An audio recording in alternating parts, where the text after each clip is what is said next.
아멘. 기도합니다. 신실하신 주님을 찬양합니다. 저희의 찬양을 받으시고 수고한 할렐루야 찬양대 위에 은혜 베풀어 주옵소서. 말씀 듣습니다. 성령님 역사하여 주옵소서. 우리 주님 예수 그리스도의 이름으로 기도합니다. 아멘. 아까 인사를 했기 때문에 성도의 교제를 넘어갈까 하다가 오늘 특별히 성도의 교제 문구가 고린도전서 13장 때문에 이렇게 만들어 본 것인데 우리 한번 인사하도록 하겠습니다. 옆에 있는 분들에게 나를 비우고 당신을 채웁니다. 한번 인사합니다. 나를 비우고 당신을 채웁니다. 사랑은 나를 비우는 것인데 옆에 이렇게 슬쩍 보고 나보다 연세가 좀 있으면 당신이라고 하면 안 되죠. 좀 낮아진 자세로 그렇게 인사하면 좋겠습니다. 그래서 눈치껏 다시 한번 집사님 같은가 장로님 같은가 보시고 우리 다시 한번 인사합니다. 나를 비우고 당신을 채웁니다. 인사합니다. 나를 비우고 당신을 채웁니다. 무엇보다도 나를 비우고 예수로만 채우는 우리가 되었으면 합니다. 오늘 고린도전서 13장 순서에 따라서 13장 말씀을 보는데 고린도전서 13장 말씀을 시작하면서 이런 질문을 던져봅니다. 여러분, 사랑이 은사입니까? 사랑이 은사입니까? 어떤 이들이 종종 사랑의 은사라는 표현을 사용하는데 성령의 은사가 있죠. 방언의 은사, 예언의 은사, 혹은 신유의 은사. 이런 성령의 은사들을 표현하는 말을 사용하면서 사랑도 은사다. 그래서 사랑의 은사라는 표현을 하는데 과연 사랑이 은사인가 하는 질문입니다. 답은 나와 있습니다. 오늘 말씀의 제목이 사랑은 은사가 아닙니다. 그렇습니다. 사랑은 은사가 아닙니다. 그런데 왜 우리가 사랑을 은사라고 오해하는가? 그것은 12장 말씀 때문입니다. 말씀을 문맥에 따라서 읽어 보니까 오히려 오해가 됩니다. 왜요? 31절에 보면 이렇게 말씀하죠. 너희는 더욱 큰 은사를 사모하라. 너희는 더욱 큰 은사를 사모하라. 큰 은사를 사모하라고 하면서 13장에 무엇을 말하고 있습니까? 사랑을 언급하고 있으니까 이 사랑도 은사라고 생각하는 것이죠. 그리고 13장 13절에 그 중에 제일은 사랑이라, 사랑이 제일이라고 하니까 너희는 큰 은사를 사모해라. 그리고 13절에서 사랑이 제일이다라고 말하니까 사랑이 가장 큰 은사가 아니냐. 그래서 사랑을 은사라고 생각을 하면서 오해를 하게 됩니다. 그런데 이것은 우리나라 말 성경 번역이 가져온 문제인데 헬러 성경을 보아도 이 은사, 이 큰 은사가 사랑을 말하는 것이 아님을 분명히 발견하게 됩니다. 왜 그런가? 우선 31절에 너희는 더욱 큰 은사를 사모하라. 이 큰 은사 할 때 이 은사는 단수가 아닌 복수입니다. 헬러 성경으로는 복수입니다. 그런데 우리나라 말 성경은 숫자를 정확하게 번역하지 않거든요. 그래서 그냥 단수로 생각되는데 복수입니다. 그러니까 정확하게 번역을 한다면 너희는 더욱 큰 은사들을 사모하라. 이렇게 돼야 되죠. 그런데 사랑은 뭐예요? 단수거든요. 그러니까 수에 있어서 일치되지 않습니다. 수가 일치되지 않는 것을 보면 이 큰 은사는 사랑을 말하는 게 아닙니다. 또 하나는 이렇게 볼 수 있습니다. 여기 더욱 큰 은사를 사모하라. 이 더욱이라는 말도 주목하면 좋은데 그냥 큰 은사, 그러니까 가장 큰 은사라고 생각합니다. 그래서 이것을 최상급이다라고 이해를 하는데 실제로 헬라어 원어는 비교급입니다. 비교급. 그래서 여기 더욱이라는 말이 중요한 것인데, 그러니까 더욱 큰 은사니까 최고의 은사를 생각해서 최상급이라고 여기는데 그런 의미가 아닌 거죠. 그러니까 이 더욱 큰 은사를 사모하라는 것은 뭐냐면 여러 가지 은사들이 있는데 그 은사들을 비교해서 큰 은사를 사모해라.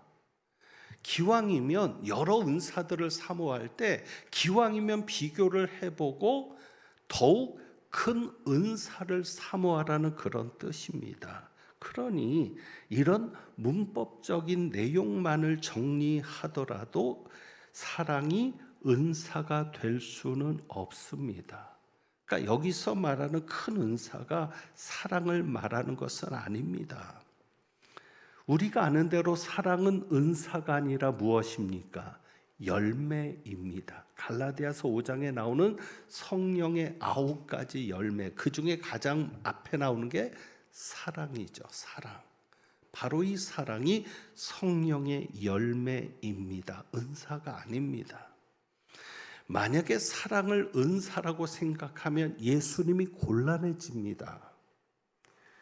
예수님이 우리에게 서로 사랑하라고 말씀하셨거든요. 너희는 서로 사랑해라. 내가 너희를 사랑한 것 같이 너희도 서로 사랑해라. 이게 새 계명인데 이 새 계명에 문제가 생기는 거죠. 은사라는 것은 뭐냐? 은사는 내게 어떠한 노력이나 내게 어떤 능력이 필요한 게 아니라 그냥 하나님으로부터 선물같이 주어지는 게 은사입니다. 그러니까 내가 노력하고 애쓴다고 은사가 생기는 게 아니라 하나님이 선물로 주시는 게 은사입니다. 자, 그러면 어떤 문제가 생기냐? 만약에 예수님께서 저에게 책망하십니다. 너 왜 사랑 안 해? 내가 사랑하라고 말했잖아. 근데 왜 사랑 안 해? 그러면 저는 예수님에게 이렇게 항변할 겁니다. 예수님, 사랑이 은사 아닙니까? 예수님이 나에게 사랑을 주셔야 내가 사랑할 수 있는 것 아닙니까? 나는 예수님 앞에 사랑을 받은 적이 없습니다. 사랑을 은사로 받은 적이 없는데 내가 어떻게 사랑합니까? 여러분, 제가 하는 이 말이 돼야 안 돼요? 안 되는 거잖아요. 왜? 예수님께서 사랑하라고 명령하셨잖아요. 너희는 서로 사랑해라. 또 원수를 사랑해라. 내 이웃을 내 몸과 같이 사랑해라. 은사라면 예수님이 사랑을 주고 나는 사랑하려고 하지 않아도, 나는 노력하지 않아도 예수님이 은사처럼 주고 저절로 되어야죠. 근데 명령하시잖아요. 그 얘기는 뭐예요? 노력하라는 거죠. 그 말씀대로 순종하라는 것이죠. 사랑하라고 애쓰라는 것이죠. 그러니 사랑이 은사라고 할 때 문제가 생기는 겁니다. 은사는 골고루 모두에게 주는 게 아니거든요. 특별한 자에게 특별하게 주어지는 게 은사인데 사랑은 우리 모두에게 주시는 명령입니다. 은사와는 다르죠. 사랑은 은사가 아니라 열매입니다. 열매는 어떻게 해야 돼요? 노력해야.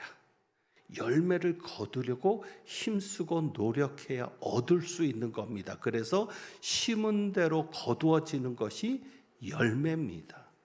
그러니까 사랑은 노력해야 합니다. 그런데 우리가 사랑은 열매라고 할 때, 그래서 우리가 사랑하려고 애써야 된다고 할 때에 오해할 수 있는 부분이 있습니다. 그게 요한복음 15장 4절입니다.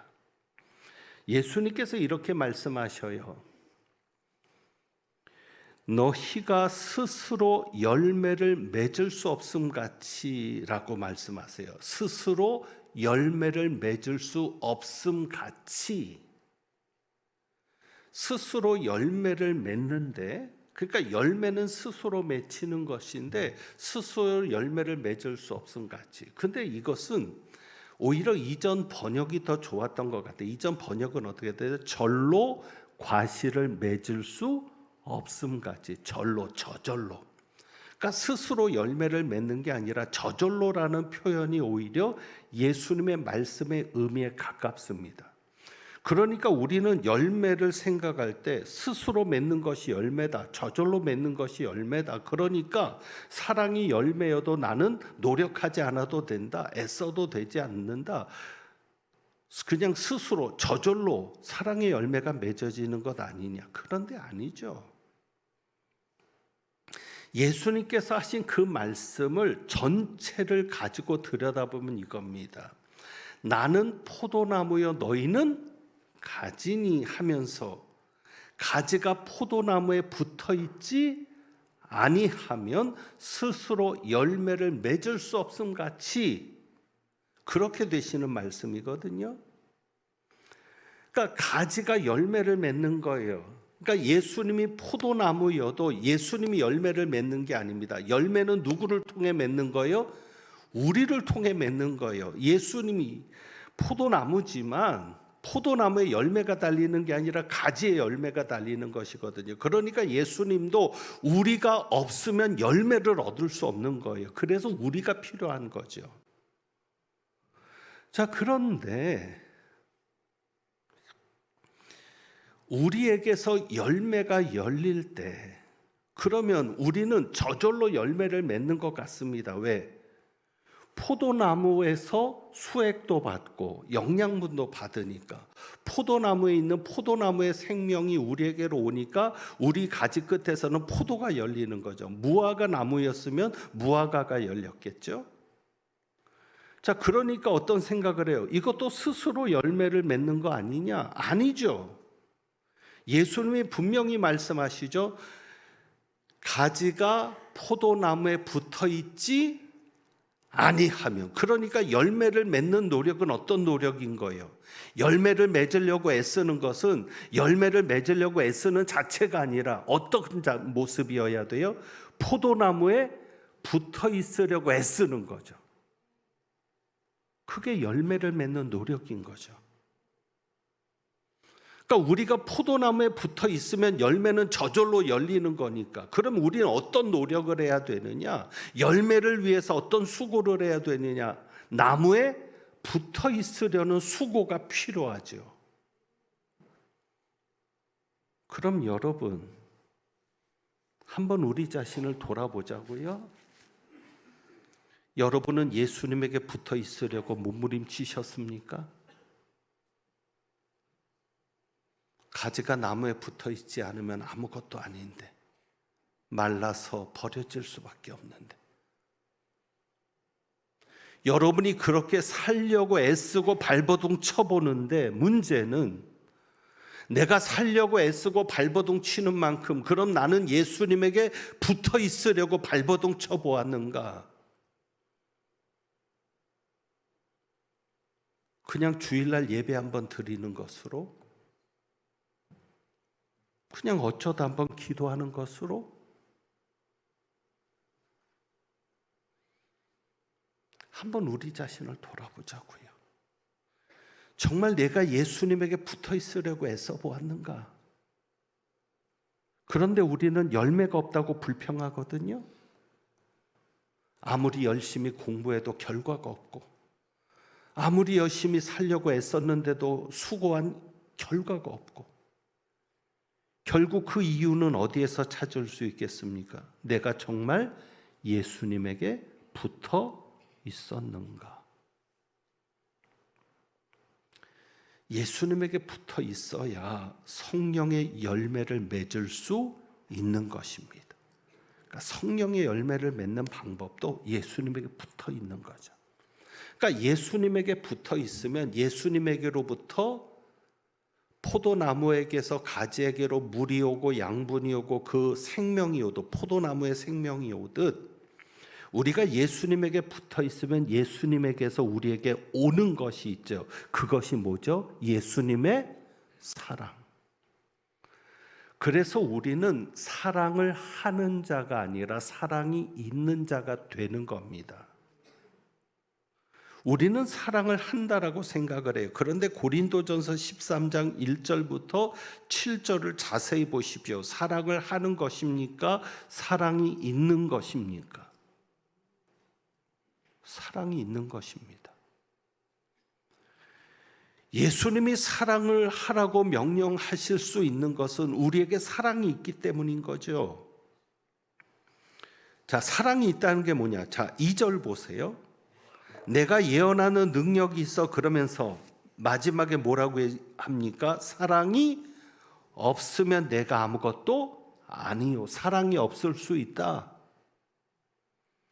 그리고 3절입니다. 3절도 마찬가지에 사랑이 없으면, 그러니까 고린도전서가 13장에서 사랑을 말할 때 이 사랑은 실천하는 사랑이 아니라 내게 있는 사랑. 그래서 우리 자신을 돌아보아야 되는 것이죠. 나는 사랑이 있는가? 근데 우리는 사랑을 실천하는 것에만 관심이 있어요. 왜? 사랑하라고 하셨으니까. 근데 안 되잖아요. 우리는 사랑을 실천하는 것에만 관심이 있는데, 자, 3절을 보면 3절, 내가 내게 있는 모든 것으로 구제하고, 여러분이 구제가 사랑이잖아요. 그런데 그 구제가 내게 있는 일부분입니까? 모든 것입니까? 모든 것. 이렇게 구제하는 사람이 세상에 어디 있습니까? 없습니다. 일부분을 가지고 구제할 수는 있어도 자기의 모든 것으로 구제하는 사람은 없죠. 그러니까 모든 것으로 구제한다면 정말 최고로 사랑하는 사람 아닙니까? 그리고 3절에 보면 내 몸을 불사르게 내줄지라도 제물로 나를 태우는 거예요. 그 사람을 위해서. 이렇게 사랑하는 사람이 있어요. 목숨까지 주면서 내 몸을 불사르면서. 그러니까 이것만도 최고의 사랑 아니에요. 그런데 성경은 뭐라고 얘기해요? 사랑이 없으면, 사랑이 없다. 사랑이 없이도 구제할 수 있고 사랑이 없이도 내 몸을 불사르게 내어줄 수 있다는 것이죠. 그러니까 우리는 사랑을 실천하는 것으로만 생각하는데 실천하는 것만으로는 사랑을 인정받지 못하는 거예요. 중요한 것은 뭐예요? 내게 사랑이 있느냐? 내가 사랑이 있는 사람이냐? 내가 사랑이 없는 사람이냐? 그러면 내가 사랑이 있는 사람이란 것을 어떻게 알 수 있는가? 그것이 4절이죠. 4절부터 7절까지 사랑의 특성이 나옵니다. 15가지 특성이 나옵니다. 그런데 여러분, 15가지니까 꼭 쉬어보는 사람이 있어요. 정말 15가지인가? 세지 마세요. 저희 교회에서 설교를 들으려면 집중을 해야 됩니다. 왜냐하면 흐름을 타고 가는 설교라 한번 맥을 놓치면 참 어렵습니다. 그래서 저도 이렇게 설교하는 제가 싫은데 이렇게밖에는 할 수 없는 또 제가 받아들여질 수밖에 없고요. 그러니까 숫자 세지 마세요. 15가지 사랑의 특성인데, 자, 4절에 사랑은 오래 참고 사랑은 온유하며 시기하지 않으면, 이게 사랑의 특성이라는 거예요. 자, 그러면 사랑이 있는 사람은 이 특성이 있을까요? 없을까요? 있겠죠. 사랑이 있으니까. 그러니까는 구제하느냐 이런 게 중요한 게 아니에요. 천사의 말을 하느냐 이게 중요한 게 아니에요. 말 잘하는 게 중요한 게 아니고 사랑이 있느냐, 그러면 그 사랑이 있는 것을 어떻게 알 수 있어요? 그 사랑의 특성들이 있잖아요. 그 사랑들의 특성이 있으면 그 사랑의 특성이 겉으로 나온다 안 나온다? 나온다. 그게 열매죠. 예수님께서도 열매를 보아 나무를 안다 그러시잖아요. 그러니까 이런 열매들이 보여져야죠. 그래서 사랑이 있는 사람은 어떤 사람입니까? 오래 참는 사람입니다. 사랑이 있는 사람은 온유합니다. 사랑이 있는 사람은 시기하지 않습니다. 사랑이 있는 사람은 자랑하지 않습니다. 사랑이 있으면 교만하지 않습니다. 사랑이 있는 사람은 무례히 행하지 않습니다. 사랑이 있는 사람은 자기의 유익을 구하지 않습니다. 사랑이 있는 사람은 절대 성내지 않습니다. 사랑이 있는 사람은 악한 것을 생각하지 않습니다. 사랑이 있는 사람은 불의를 기뻐할 수가 없고요, 진리와 함께 기뻐합니다. 그리고 사랑이 있는 사람은 모든 것을 참고, 모든 것을 믿고, 모든 것을 바라고, 모든 것을 견딥니다. 이것은 하나님과 사람에게 똑같습니다. 모든 상황을 참아내는 겁니다. 왜? 모든 것을 믿기 때문에, 하나님을 신뢰하니까. 그리고 희망을 거는 거죠. 왜? 하나님을 믿으니까. 그래서 그 희망이 이루어질 때까지 견디는 거죠. 사람도 마찬가지인 겁니다. 정말 사랑이 있는 사람은 어떤 사람을 만나면 그 사람을 참아줍니다. 그리고 믿어줍니다. 그리고 그 사람에게 희망을 걸어봅니다. 그리고는 그 사람이 사람이 될 때까지 견디어냅니다. 무엇이 있으면?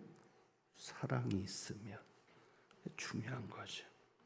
그래서 여러분, 사랑은 인격입니다.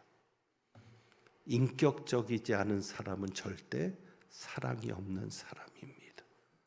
사랑이 있으면 이런 모습들이 인격적으로, 성품적으로 나타나지 않을 수 없습니다. 자, 그런데 13절에 그 중에 제일은 사랑이라고 말씀합니다. 왜 믿음, 소망, 사랑 중에 사랑이 제일이라고 말씀하는가? 그런데 여러분, 믿음, 소망, 사랑 이 세 가지는 항상 있을 것이다. 그러니까 사랑이 있는 사람은 무엇도 있는 거예요? 믿음도 있어야 돼요. 믿음이 있는 사람은 무엇도 있어야 돼요? 사랑도 있어야 돼요. 믿음이 있다고 하는데 사랑의 모습이 전혀 안 보인다? 그럼 그 믿음은 가짜죠. 그런데 그럼에도 불구하고 그 중에 제일은 사랑이라고 얘기합니다. 왜 사랑이 제일이라고 말을 하는가? 그리고 14장 1절에 사랑을 추구하며, 사랑을 추구하라고 말합니다. 왜? 사랑이 제일이니까. 여러분, 왜 사랑이 제일입니까? 그것은 14장 4절에 가면 볼 수 있어요. 방언을 말하는 자는 자기의 덕을 세우고 예언하는 자는 교회의 덕을 세우나니. 그러니까 방언과 예언이 은사 중에 한 가지씩으로 언급됐는데, 은사 중에는 어떤 은사가 있다? 자기의 덕을 세우는 은사가 있고, 은사 중에는 어떤 은사가 있다? 교회의 덕을 세우는 은사가 있다. 그러면 여러분은 어떤 은사가 더 좋겠습니까? 자기의 덕을 세우는 은사와 교회 덕을 세우는 은사를 비교해서 어떤 은사가 더 낫겠어요? 교회 덕을 세우는 은사죠. 그래서 12장 7절에 가서 보시면, 각 사람에게 성령을 나타내심은 유익하게 하려 하심이라. 그래서 이 유익하게, 각 사람에게 성령을 나타내신다는 게 은사를 말하는 것인데, 그 은사를 주시는 것은 유익하게 하시기 위해서라는 거죠. 그래서 은사 중에는 자기를 유익하게 하는 은사가 있고 교회를 유익하게 하는 은사가 있다는 겁니다. 그러면 더욱 큰 은사를 사모하라. 어떤 은사가 큰 은사일까요? 자기를 유익하게 하는 은사보다 교회를 유익하게 하는 은사가 큰 은사인 거예요. 그리고 그 은사, 교회를 유익하게 해야 하는 것이 성령께서 은사를 주신 목적이기 때문에 가장 좋은 길을 보이리라. 그래서 가장 좋은 길이 뭐예요? 사랑인 거죠. 그래서 은사를 해도, 그래서 13장 1절에 내가 사람의 방언과 천사의 말을 할지라도 사랑이 없으면, 그러니까 은사를 가지고 일을 할 때, 은사를 가지고 어떤 일들을 감당할 때 무엇을 가지고 감당해야 된다? 사랑이 있는 사람이 은사를 감당해야 한다. 사랑을 가지고, 사랑의 방법을 가지고 은사를 사용할 수 있어야 된다. 왜? 하나님의 목적은 무엇을? 교회를 유익하게 하는 것이 중요하기 때문에. 사랑이 제일이라고 하는 것은 믿음과 소망보다 사랑이 교회를 유익하게 하기 때문에, 성도를 유익하게 하기 때문입니다. 그러면 여기에서 우리는 한 가지 불편한 진실을 만납니다. 하나님의 관심은 교회입니다. 이게 충돌하는 거예요. 사실 우리는 교회 나오는 게 나 때문에 교회 나온 거예요. 우리 가정이 잘 되고 내가 복받고 성공하고 위로받고. 그런데 하나님의 관심은 나에게 있지 않아요. 교회에 있지. 그래서 정말 힘든 이때에 얼마나 살기 어려워요. 점점 힘들어요. 요즘은 아픈 것도 걱정이에요. 이렇게 아픈 거를 걱정하며 살 때가 있었나? 왜 그렇게 애쓰고 노력했는데 2절의 이 표현이 너무도 가슴에 와닿아요. 내가 아무것도 아니요. 3절에서는 내게 아무 유익이 없느니라. 여러분 열심히 살았잖아요. 최선을 다했잖아요. 먹고 싶은 거 참고 쓰고 싶은 거 참고 여기까지 왔잖아요. 그런데 내게 아무것도 아니고 아무 유익이 없어요. 점점 힘들어요. 그래서 한번 패러다임을 바꿔보자고요. 어떻게? 하나님의 관심은 교회니까 나보다 교회를 더 생각하는 사람으로. 그래서 여러분이 기도할 때도 내 기도보다 먼저 누구 기도를? 교회 기도. 또 교회는 누가 있어요? 성도들이 있잖아요. 성도들을 기도. 내가 잘 되는 것보다 교회 잘 되는 것에 더 목표를 두고 내가 잘 되는 것보다 교회가 잘 되는 것을 더 기뻐하고 그 교회 안에 있는 것이 성도니까 성도들이 잘 되는 것을 기뻐하고 그러면 내가 아무것도 아닌 자가 아니라 내게 아무 유익이 없는 게 아니라 하나님께서 유익되게 하실 것 아닌가. 그래서 너희는 먼저 그의 나라와 그의 의를 구하라. 그리하면 이 모든 것을 너에게 더하시리. 우리가 먼저 그의 나라와 그의 의를 구하지 않았기 때문에 이 모든 것을 누리지 못하고 살았던 것은 아닌가. 그래서 고린도전서 13장의 이 사랑이 한동안 세상에서도 이 사랑은 언제나 오래 참고가 유행이었죠. 그런데 그 사랑이 세상이 말하는 사랑이 아닌 거거든요. 그리고 12장, 13장, 14장의 말씀을 쭉 보면 교회를 유익하게 하는 사랑이거든요. 교회를 살리는 사랑이거든요. 그래서 여러분이 오늘 이 말씀 통해서 교회를 살릴 수 있는, 여러분 때문에 교회가 살아날 수 있는, 그리고 그 교회 안에 성도들이 살아날 수 있는 은혜가 있기를 원합니다. 그렇게 여러분이 사랑이 있는 사람으로 교회 생활을 하시고 사랑이 있는 사람으로 세상 속에서도 하나님의 자녀로 살아갈 수 있기를 원합니다. 그럴 때 예수님 안에 있는 그것이 여러분 안에도 있고 그것이 또 누군가를 향해 흘러가게 될 줄 아는데, 여러분 이번 부흥회는 그래서 좀 색다른 부흥회입니다. 그동안의 부흥회가 나를 살리기 위한 부흥회였다면 이번 부흥회는 교회를 살리기 위한 부흥회입니다. 세상이 너무도 변해가는데, 정말 적응할 수 없을 정도로 변해가는데 교회는 아무런 준비가 없어요. 그래서 여러분이 이번 부흥회는 교회를 살리는 목적, 어떻게 하면 우리 교회를 준비시켜서 어떻게 하면 우리 교회가 이 시대를 책임지고 나가는 교회가 되게 할까? 여러분이 그 목적으로 부흥회 오실 수 있기를 원하고 참여해 주시기를 원합니다. 수요일 날은 손경민 목사님 오셔서 찬양 집회합니다. 모든 것이 은혜 그 작사 작곡하신 정말 우리가 만나기 힘든 분을 이번에 모시게 되었습니다. 그 찬양을 통해서 은혜도 받으시고요. 교회를 살리는 여러분들이 되시기를 원하는데, 제가 이번에 충격적인 이야기를 하나 들었습니다. 그래서 더욱더 이 집회가 소중한 것은, 여러분 자만추 아시죠? 자만추. 자연스러운 만남을 추구한다라는 것이죠. 우리 아이들이 자연스러운 만남을 추구하는 세대가 된 거예요. 억지로 이렇게 엮어주는 만남이 아니라. 그런데 그 자만추가 변질된 겁니다. 어떻게 변질됐는지 아세요? 청소년들도 벌써 영향을 받았다고 합니다. 이렇게 달라졌어요.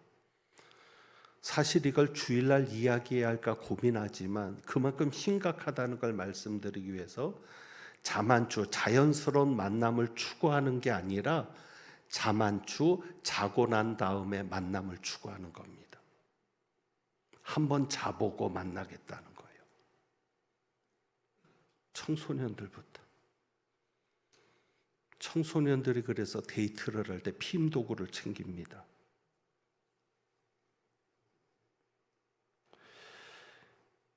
옛날에 청소년들을 대상으로 하는 공익 광고는 노담이었습니다.